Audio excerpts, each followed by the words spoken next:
Pemirsa, Bawaslu menemukan berbagai bentuk pelanggaran dalam penyelenggaraan pemilu. 10 kabupaten dan kota di Jawa Timur direkomendasikan melakukan pemungutan suara ulang karena berbagai kasus pelanggaran.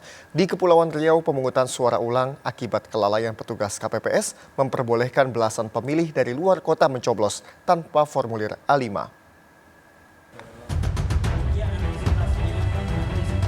Badan Pengawas Pemilu merekomendasikan 10 kabupaten dan kota di wilayah Jawa Timur untuk melakukan pemungutan suara ulang.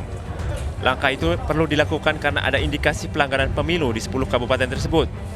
Di antaranya Kabupaten Sumeneb, Sampang, Bangkalan, Pasuruan, Mojokerto dan Kota Mojokerto, serta Gresik, Ponorogo, Malang, serta Surabaya.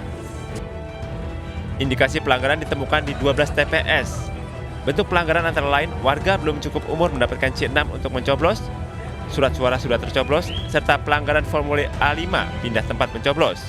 Hanya ada beberapa tempat pemungutan suara yang memfasilitasi warga negara yang memang tidak tercatat di daftar pemilih tersebut atau tidak melakukan proses pindah pilih dengan membawa formulir A5 dan lain sebagainya. Itu di antara beberapa hal. Kemudian di wilayah kabupaten yang ada di Pulau Madura itu terkait dengan keberadaan surat suara yang tercoblos lebih awal sebelum proses pemungutan dimulai. Sementara di Tanjung Pinang, KPU setempat akan melakukan pemungutan suara ulang di 4 TPS, yaitu Kelurahan Tanjung Ayun Sakti, Kecamatan Bukit Bestari, dan 1 TPS di Kelurahan Pinang Kencana, Kecamatan Tanjung Pinang Timur, Kepulauan Riau. Pemungutan suara ulang karena kelalaian petugas KPPS memperbolehkan belasan pemilih dari luar kota dan mencoblos tanpa memiliki formulir A5. Para pemilih mencoblos calon presiden dan calon wakil presiden, caleg DPR RI, DPD RI, DPRD, Provinsi, caleg DPRD Kota Tanjung Pinang. KPU Tanjung Pinang menjadwalkan pemungutan suara ulang di 5 TPS 24 April mendatang. Sementara di Jawa Barat, sejumlah 8 TPS di 3 kabupaten akan melakukan pemilihan lanjutan. Antara lain di Kabupaten Cianjur, 5 TPS Kabupaten Subang, 1 TPS, dan Kabupaten Bekasi 2 TPS.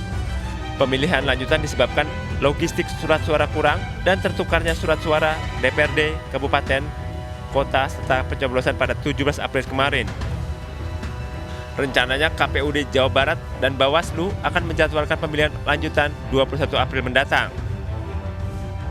Hingga Selasa petang, Bawaslu menerima 121.993 laporan dari seluruh Indonesia. Dari 810.193 TPS, terdapat 2.249 TPS yang akan melakukan pemilihan suara susulan. Sementara jumlah TPS yang akan melakukan pencoblosan ulang baru dapat diketahui usai proses investigasi dilakukan. Tim Liputan iNews melaporkan.